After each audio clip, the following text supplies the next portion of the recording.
Everything everywhere feels like it's on fire right now. In fact, in this shot that I took in Beirut a few months ago that you can see, there are literal Israeli drones above my head. And I don't feel like just sitting back and watching the world burn. Someone once told me that consumption and creation are like sisters. What you consume eventually affects what you create. And it kind of feels like all we do these days is consume and create for our individual enrichment, which has made everything around us really suck. I believe that to beat back the drum of destruction and fascism, we need to figure out new ways to create so that we consume less toxicity. And the way I want to do that is by building a new online show that focuses on journalists and their sources making things, solving problems, and creating resistance to bad systems. TV shows, films, commercials, the news are driven by what billionaires think will lock audiences into their brands. It has absolutely made us dumber. The antidote is to take the mic out of the hands of these billionaires and put it back into the hands of journalists and the people that they cover, who want to teach us things and show us ways to make our lives actually better. I'm an independent journalist. I've reported from inside homeless encampments, prisons, and war zones. I've also had to cover royals, politicians, and celebrities. And in the last few years, my community of journalists has witnessed the erosion of honest storytelling in the media. But many of us are now becoming rebels against that extractive infotainment machine, fighting the onslaught of free of nuanced coverage, pushing back against propaganda. We know that revolutions are happening within us and around us because we see them and we report on them. And honestly, because we're part of making them happen. And these revolutions happen with families helping each other survive. They live in direct actions organized by queer professors on behalf of their Muslim students that are being silenced. They happen in the barracks of a Syrian freedom fighter who believes God is protecting his courage against a tyrant, or a 20-year-old medical student stepping up as a surgeon during a genocide. It's in how we show respect for indigenous storytellers, and it's how we forge a path that takes us beyond what we can even imagine right now. Last year, I spent 2 months in Gaza as a humanitarian aid worker. Since my return, I've been working with journalists and sources to produce a new show that bites back, 1 part live news stream and 1 part interview show. With Afif and Suli, we'll tell you the stories of people who are resisting the status quo, sometimes through their faith, sometimes through their God-given talent, and sometimes through their sheer will to act with courage. For the nonviolent, spiritual struggle to speak the truth and advocate for justice is the compass of this show, and I'm building it for journalists and their sources to speak their truth. Covering problem solvers so that we may keep solving problems is key to the stories that I want to tell. And I have a lot of stories to tell. Now, one last thing. Take a look at this sick outro a Palestinian rapper, an Egyptian editor, an Indian designer, and a Syrian illustrator helped me make for this.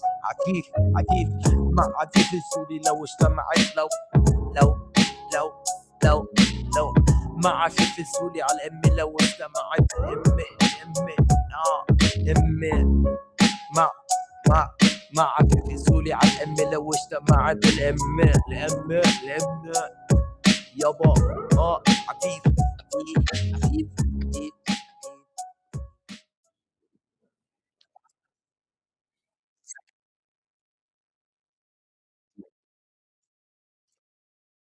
I want to start this off by thanking all of you for being here. I'm a little awkward because I've never done this before. It's honestly great to be fully back online. Delivering the news feels like it's a God-given sort of path for me. So I'm back. I'm back after a year. But before I say another word, I need to remind you to go to YouTube and hit subscribe. Help me help us. You can also go to the WAN website. WAN means with Afif Nasuli, and give us a donation, or better yet, give us your monthly subscription to Patreon. You can also see that. My producer is putting that up on the screen. We need you and your support to keep this ship afloat. I want to make this a familiar place that you can come, especially as war is raging, as fascism is growing, and as the media gets less and less trustworthy. Every week on Monday, I'm going to come here at 8 o'clock and I'm going to be live. And it's going to be real. You can comment and chat me up because I'm here doing this in real time. Well, some interviews I do will be pre-recorded interviews, like the one I'm doing tonight. It's because journalists' schedules are all over the place. Some of them are busy inside war zones. Jihad Jneid, who I'm putting up tonight, is in Beirut. These interviews will usually have been done very close to the time I'm going live. The reason I'm here now in this way is because after I came back from reporting in Gaza and in Beirut over the last year, I felt like I needed to stop adding to the noise pollution on all of your feeds and give us a little something that is more valuable. At the end of this interview, I'll stay online for a few minutes to answer questions and comments. So please be patient and just wait until the end so we can get some FaceTime together. And I am reading off of a prompter, but I won't always be. I mean, this is literally the first time I've ever done this. So I want to start this show, the first live that I'm doing in this series, on the invasion of Lebanon. Israel is currently invading Lebanon in larger ways than it has in over 20 years. Iran and the US are on the brink of reigniting a war because Iran's top negotiator basically says they no longer trust the US's future promises, and they're bringing Israel's aggression in Lebanon to the center stage of negotiations. And Trump, although he promises that they'll dial back the fighting, so much damage is already done. His little truth posts just divert attention to what Israel's doing in the south and what they've been doing in the south for so long. Hezbollah continues to retaliate, and Israel says that it promises to invade Beirut if they keep doing so. At this time, in this moment, right now on June 1st, 20% of Lebanon is under Israeli control. That's literally a fifth of the country, controlled by an invading power to the south, a foreign power that has actually always been foreign to the region. To give you a recap on where we have gotten in this particular slice of this larger genocidal situation, I will start in October 2023. It started, that month was when the genocide in Gaza started to intensify. And I say that particularly. It didn't start at that time, it was intensifying at that time. And it intensified because of Hamas's strike on the 7th of that month, which provoked the occupation's response and kind of provoked Lebanon's Hezbollah to join the fight. After cross-border shelling for about a year, Hezbollah would shoot into the occupied territory of Palestine. The Israeli military basically decided to invade Lebanon. Afterwards, a quote-unquote ceasefire, which is a misnomer to me and to many, came into effect in November 2024. And the reason it's a misnomer is because constant bombing, constant shelling was happening in the south. The point of the agreement, however, was for Israeli troops to withdraw from Lebanon and for Hezbollah soldiers to move above the Litani River. Israel claimed that Hezbollah, aka lots of men who hail from the villages in the south, didn't leave their homes south of the Litani. And that was a grave offense, according to Israel, that these men decided not to leave their villages. So, of course, Israel used that as a justification to demolish entire villages in the south. This caused people to flee in the thousands and then hundreds of thousands. And the toll is over 1 million at this point. That meant people were fleeing their homes, their buildings in the south with nowhere to go, nowhere to sleep, nowhere to shower, nowhere to eat, nowhere to take care of their kids or their elders. I was in Beirut and I was, talking to all sorts of people who are doing emergency initiatives, making them food, passing out tents, passing out medication. Eventually, Hassan Nasrallah, the leader of Hezbollah, was assassinated. Then there was a terrorist attack that Israelis executed on pagers, which maimed civilian children and people, even in grocery stores. It was terrifying because it was all over the place, and people didn't really know who around them could be a target. And for a long time, it caused a lot of trauma. It still does. For a year after that, everyone really thought Hezbollah was decapitated, nearly destroyed. And then on February 28th, when I was in Beirut, the Americans and Iranians and Israelis entered into a war with a US-Israeli strike, killing the supreme leader of Iran. I covered Hezbollah's public funeral for the Ayatollah in Dahi, or the southern suburbs of Beirut, on March 1st. You can see a picture here. There were thousands of people there under the coordination of Hezbollah to pay their respects and grieve their Iranian spiritual leader. Later that night, Hezbollah officially got back into the war and struck northern Israel. You can sort of see that there was flares that night kind of going over the city. This is a picture Jihad actually took that we collaborated on at the time. At around 3:30 a.m., massive Israeli strikes started pummeling the same area in the capital of Beirut, where we had been just hours before. I awoke that night and went live with all of you. I had a bloody nose from the pressure, and the experience was pretty fucking scary, to be honest. And it was really loud. It was so loud, it really shook my peace for months. It still is kind of affecting me, and it's still affecting a lot of people in Lebanon right now because there's so many bombs happening. You can see me going live at the time. My nose was bleeding in that video, in this video. For the next month, I was there interviewing resistance, displaced people, leaders of emergency initiatives, and trying to give you an on-the-ground perspective.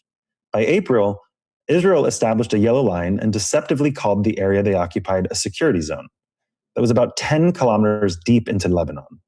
And now, on June 1st, Israel has crossed the Litani River and has seized territory north of the river for the first time in 20 years. They've also overtaken a castle in southern Lebanon that gives the Zionists a vantage point and territorial control. Netanyahu is also bragging about the control he has in Syria, Gaza, and Lebanon, while Israel continues to forcibly displace people around the Zahrani River, which is a whopping 40 kilometers into Lebanon. Israel isn't providing evidence. They're just saying Hezbollah uses these areas to resist their genocide. The truth is, Israel was created by 3 terrorist groups, and they have used that terrorism to erase entire societies, entire communities in the West Bank, entire communities in Gaza, and now entire communities in the south of the country of Lebanon. They have never needed an excuse from any global power to enact their intentions of ethnic cleansing. And Lebanon right now is in a place that's incredibly disheartening and depressing. I talked to my father last night about what's going on, and it was heartbreaking. I'm sorry if you can hear my cat, by the way. He's meowing, of course, for the first time loudly while I'm live. But my dad's voice was so sullen last night, it really made me incredibly sad. It made me cry on the side of Franklin Avenue in Brooklyn. We know that the Zionists have wanted the Litani River to be the northern border of their country. They had this ambition since 1919, when Chaim Weizmann claimed such. But now it seems like their ambitions have grown as they push past the Zahrani River. That's a lot further north into Lebanon. This expansion is ideological, but it is also simply about urban development and economic advancement. They're making more room to make more money by using AI weaponry and investing into industries that are built on murder. For our purposes, you can think about it as a more violent and obvious investment into gentrification. The elite billionaire class is creating a culture of betting on people's lives. You can see it on Polymarket and Kalshi, but the greatest winners of all are this billionaire class who are weapons trading, making this industry insurmountably big. It is what is creating an attachment to this war. It is why this genocide has gotten so large, because so many of our world's leaders are attached financially to it. It is about monetizing the destruction of culture and making a business out of erasure and replacement. It is manufactured modern city planning, exclusivist economic zoning, and war in pursuit of resource hoarding against indigenous people.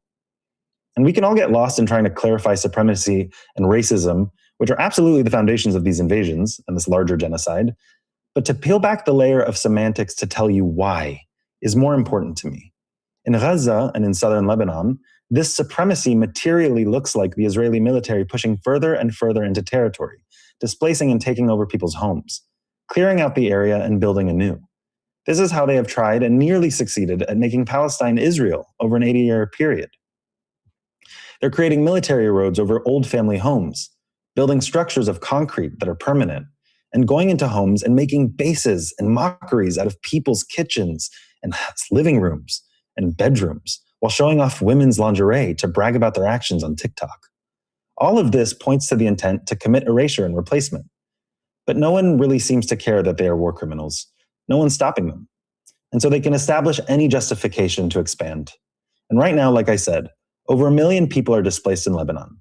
And most of them have been displaced for months, while many of them for years. Men in the villages of the South have been volunteering with the civil defense forces and becoming on-site paramedics, men who are tattoo artists, men who are math teachers. And so I wanted to get my colleague Jihad Jneid on WEN tonight. He's a Lebanese journalist on the ground in Beirut who produces for Sky News. Just a few days ago, and for the last week, Jihad was embedding with paramedics in Nabatieh, which is in the south of the country. It's been nearly decimated. Jihad has been a true mentor for me whenever I'm in Beirut reporting in the country. He, like many Lebanese and Palestinian journalists, are the backbone of how information is getting relayed out to the world. Because of journalists like him, we're all understanding so much more than we used to about the quote-unquote wars in the quote-unquote Middle East. The quote-unquote wars in the quote-unquote Middle East, I said that right, and is why our appetite for justice and resistance is growing. And it's why we understand so much more than we ever have. It's how we relate to the injustices over there and see how they're growing in our borders on this side of the world. We truly realize that no person on earth, it's okay, Pepe, come here. We truly realize that no person on earth should have to endure erasure or violence on a scale that the Western world and Israel have normalized. So please, take the next 20 minutes to listen to Jihad. Tell us what it's like in Lebanon right now. And remember to stay, because I'll be back on to answer some of your questions. I think the situation in Lebanon now, I can say, is a bit wild, at least from what we are seeing on the ground. Daily assassinations for paramedics, journalists are being targeted, civilians on daily basis are being also killed. So, I mean, the least I can say about this, the situation in Lebanon today is wild. My name is Jihad Jneid, and I'm a Lebanese journalist that works for Sky News. What has it felt like? How much of the atmosphere has shifted since I was there with you in March? The thing is that with every day passing, more and more uncertainty to the situation is spreading around. Israel is insisting since the beginning to attack zones that are not related to the war, which makes everyone nervous. Everyone that are considered in safe places are nervous. Displaced people, more than 1 million displaced person that had to leave their houses, considering that they were unsafe. But feels that everywhere in Lebanon is unsafe. 2 days ago, the Israeli army targeted an apartment in Shuwaifat. That's not Dahiya, that's not south, that's just Beirut. So yeah, I would say everyone is really nervous. You cannot know when you are safe and when you're not safe. Was that strike in Shuwaifat the one that killed a mother and 2 children? Yes, this is it. The Israeli army claimed that they did a precise attack, assassinating a senior commander in Hezbollah. I don't know if this woman and her children were the senior commanders in Hezbollah, honestly. I mean, they're liars and they lie about everything that they do. So they kill sort of with impunity, and it has become so exhausting. It's been a few months of you just completely covering this war. And recently you were in the South. Can you walk us through your reporting in Nabateeh? Well, in the past week, I spent my week basically in Nabateeh, embedding with paramedics. Specifically, they were Nabateeh paramedics. They already lost 3 of their members that were recently killed by Israel. A couple of weeks ago, Mahdi Abu Zaid, and maybe couple of months ago, Joud and Ali. Um, we were reporting and basically living with them, spending time with them to see exactly what do they do, what challenges do they face on daily basis, what does it look like to be a paramedic covering a war against with Israel. So what was important about that piece for you? Like, how was it embedding with these paramedics? I think the importance of this piece comes on different levels. First of all, like the most important thing to me is humanizing these numbers. We're more than 100 something medics have been killed since March in Lebanon. It's just like a number. The most important thing to me is humanizing these people, seeing who they are, how do they spend their times, what are their normal life, how does their normal life look like. This is one. Second is to respond to the Israeli claims saying that these paramedics are whether transferring weapons or they are aligned with Hezbollah or whatever. Uh, Being with them shows the narrative from A to Z, shows the ambulances, shows the sites that the Israelis are claiming are Hezbollah targets. It just shows you the reality. You know, you're just there in everything happening from the moment the strike falls in front of you to how everything goes, reaching the site and seeing who are these targets. Yeah, it just kills the narrative, the Israeli claims and shows the challenges that these people are facing, and it tells who they are. I spent some time embedding with paramedics and first responders in Gaza, and what I really noticed in your piece was that, like, sort of getting, and we've talked about this before, just sitting with them, they're eating, they're living together, and then suddenly they're administering CPR on casualties. I think a lot of people here can't really fathom what the hell that is like. Can you kind of walk us through what the paramedics were talking about to you, and what they were going through psychologically, and just what were they like? Look, I'll tell you something. It's really hard to understand, especially when you're coming from a different background.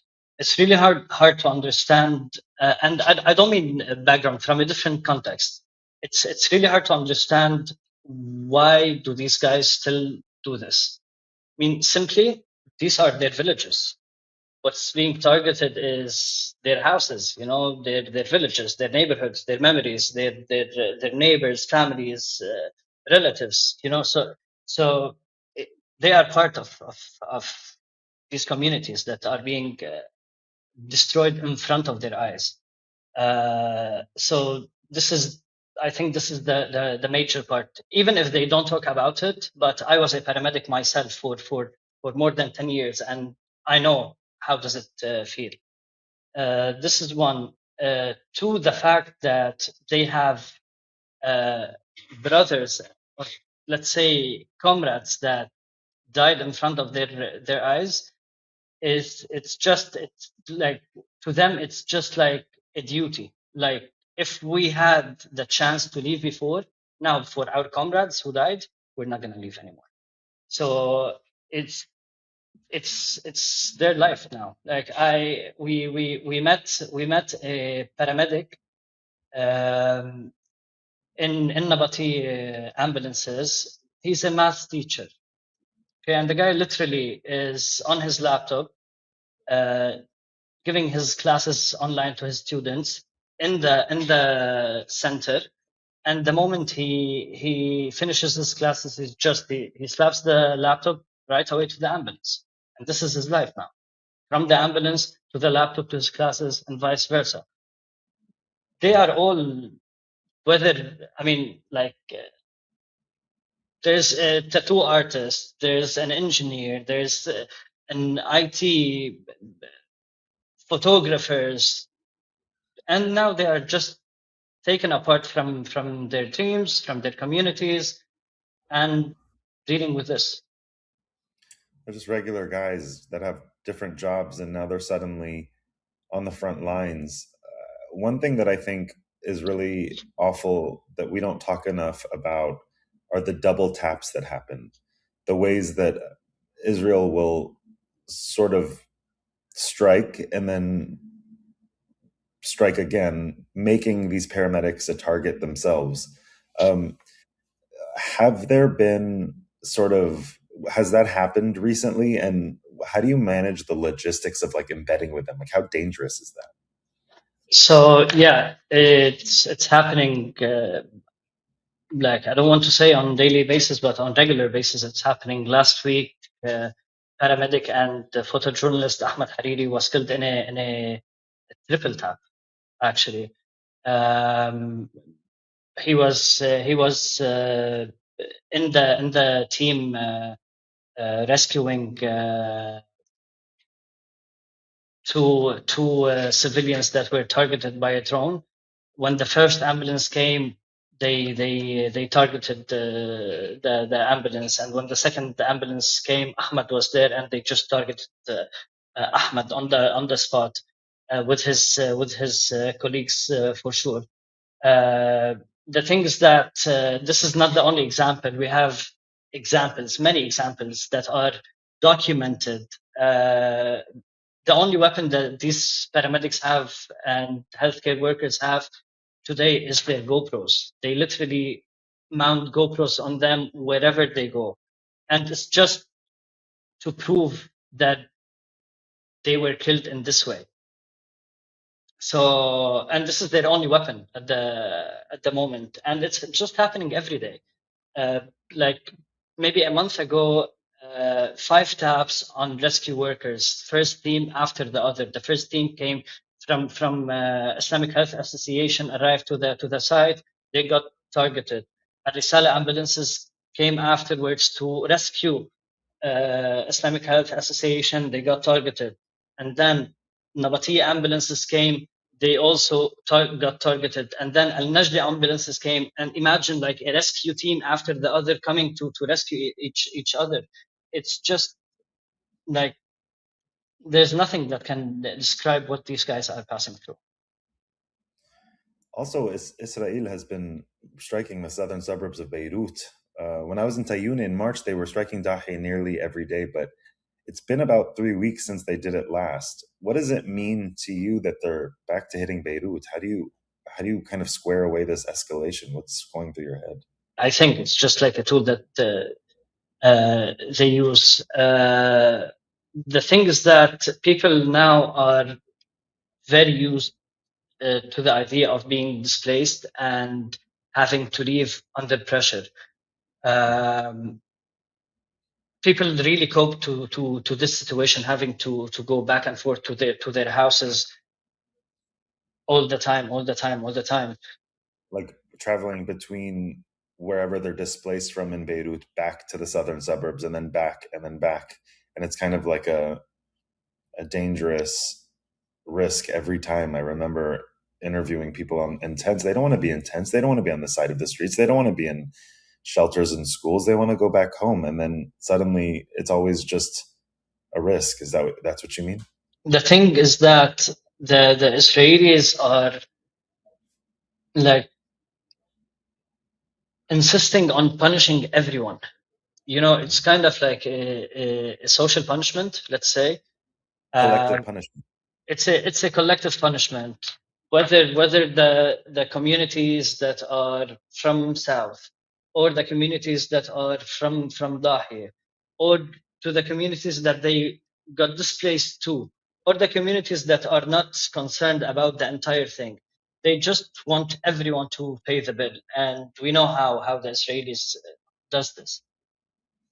With Afif, with every single evacuation order we receive, we know it. There's a family that's going to be wiped now while evacuating.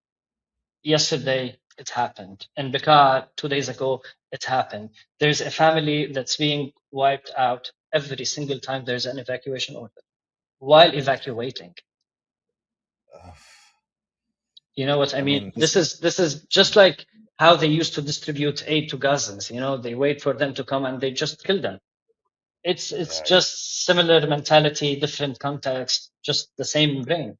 Same people, same villains, same enemy. Israel has been doing that. I mean, they did that with the GHF in Gaza. I reported on that for The Intercept, where they distributed aid and used that distribution center as a place to shoot at people and kill them. Yeah. I mean, and that's not even mentioned. We've mentioned the South a little bit with Nabatieh, but Israel declared all areas south of Lebanon's Zahrani River combat zones. They struck Tir, Sur. What does that mean for civilians in those areas? Are people fleeing? Are they staying? You know, the Lebanese people, especially people coming from these communities who has history with their lands being stolen from them or occupied. You know how attached these people are to their lands and to their houses. So it's not easy for them to leave.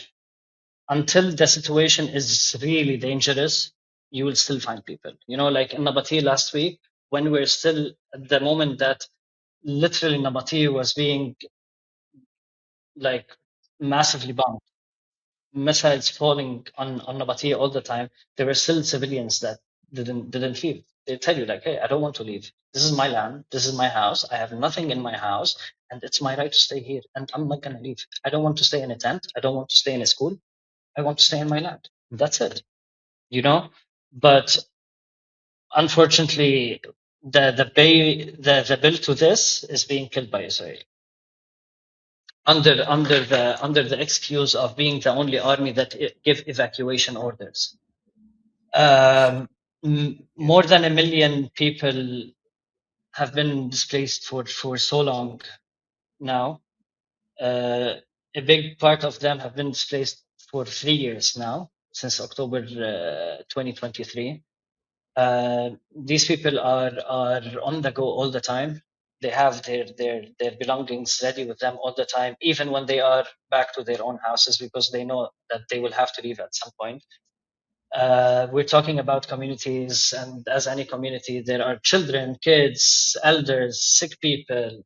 It's just people, millions of people, more than 1 million, that are just on the go all the time, constantly on the go. And this is in the context, by the way, that where Lebanon and Israel, they agreed for a quote unquote ceasefire for 45 days, and that was just a couple of weeks ago.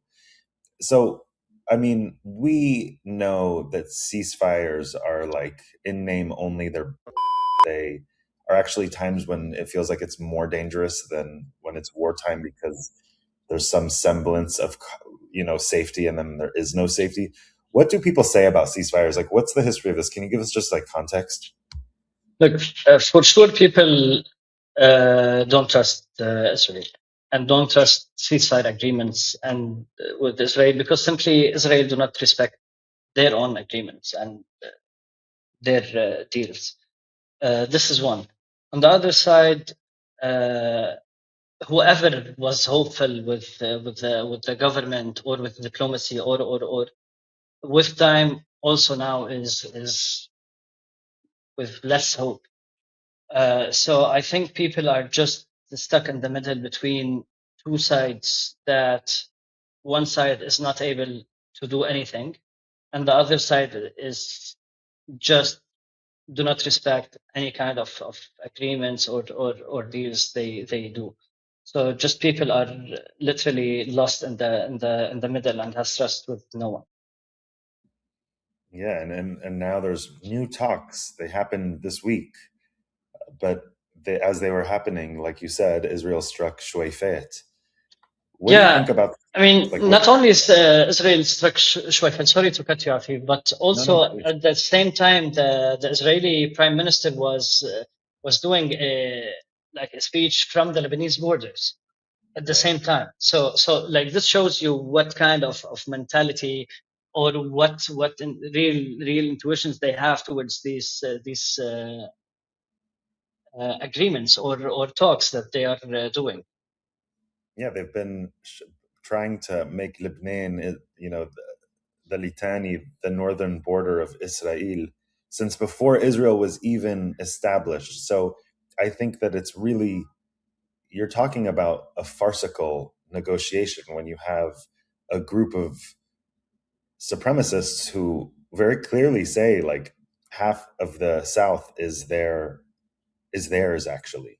Like, half of the South is actually their country, which Yeah, just makes it feel like the whole thing is just and a lie.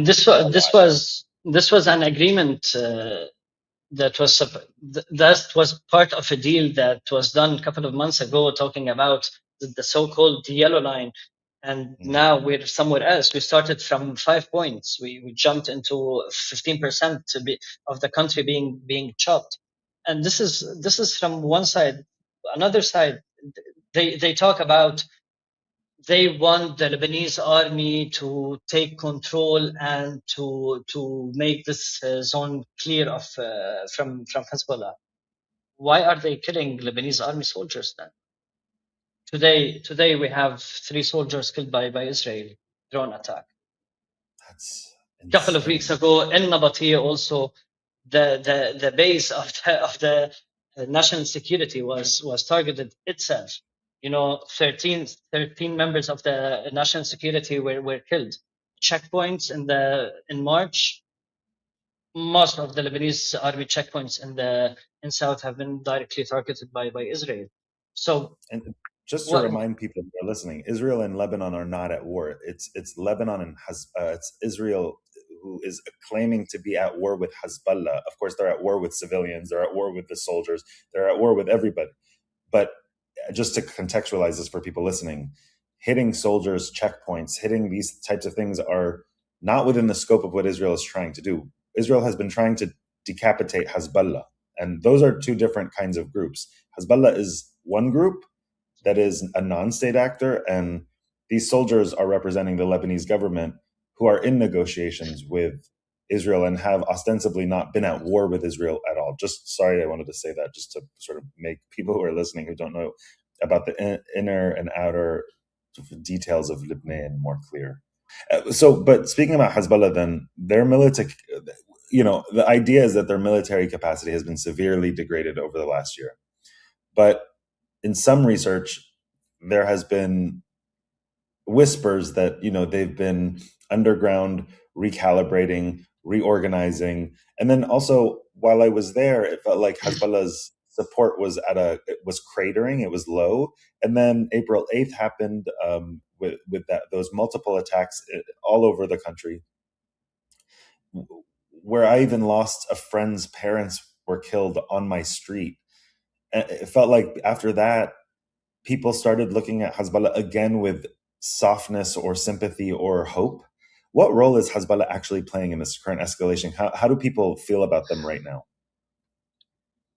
Look, Hezbollah has been always the main discourse in this country, and Hezbollah's arms is the main discourse in this country. And it's really hard for the Lebanese people in particular to change and shift positions. But with the Israeli aggressions and daily crimes and going after each and every community, spreading their attacks all over the map, I would say things have kind of changed, at least in the moment of war. The thing is that Afif, people are really in they feel that they are really in an existential. Their existence is on the edge. There are memories that are being wiped. I mean, now if you take any drone footage from any clip that you find to any village in South, you cannot know anything from this village. It's entire history, So people they're erasing our culture. They're erasing our everything, country. everything. They are erasing everything, and people are really, as I was telling you, on the go. So people are really busy with their daily life, with how to finish this day with the least damage possible, where to go next, what to do here. It's like when you're in a war, it's different. There are things that are happening now, and you have to react now. Yeah. Definitely, there are different opinions, 100%. But this is happening now. People are being slaughtered now, and yeah. What's your opinion? What happens? What do you believe is going to happen next? What are you going to be reporting on, and what should we be looking at when it comes to Lebanon? The problem is that every time, and we've had these conversations together a lot. You cannot really predict what's going to happen next. Right. Right. Yesterday, or actually 2 days ago, the word was like going to sleep on that the deal between the United States and Iran is just done. It's over. We woke up on something completely different, and this is happening all the time. Everything can shift in any direction, in any moment. I personally believe that the Israelis are gonna keep on going harder and harder, because at some point they know that there's a timeline that is gonna end, and they need to make sure they keep the scene as bloody as possible, because they believe that this is how the image of victory looks like. It's a tactic of destabilization. Yatik elf afi ya Jihad. I'm so appreciative of you being here and talking to us and just walking us through what you're going through and what the country is going through. We will have you on again, and just stay safe in Lebanon. Thank you so much, Afif, for having me. Please, let's stay in touch, and you have to come soon. Yalla.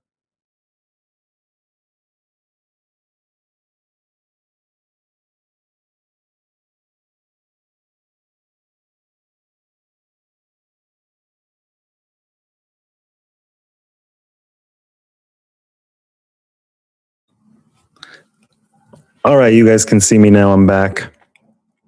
Am I still muted? I don't think so. I hope you enjoyed that interview. It was great to be here. I really want to do this every week. I want to show you journalists. I want to amplify people who know what they're doing. I want to talk about things from a place of nuance and a place that doesn't just add noise to the world. We're usually on Instagram, but this time the tech wasn't working out. But next week on June 8th, we're probably going to be back, and we're probably going to be on Instagram, hopefully. And I'm going to do a longer interview with Patrick Gailey, who is an expert on AI. So I hope you come back. I will field questions when we have more viewers. I mean, right now it's just on YouTube, and there's probably like 30 of you. But we will be back, and we will do this every week. And I hope you guys come back and support me. And I really thank you for being here.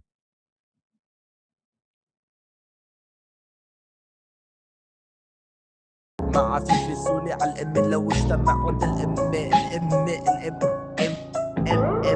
مع عكيف مع في سولي لو اجتمعت لو مع في سولي على الام لو اجتمعت الام مع في سولي على الام لو اجتمعت الام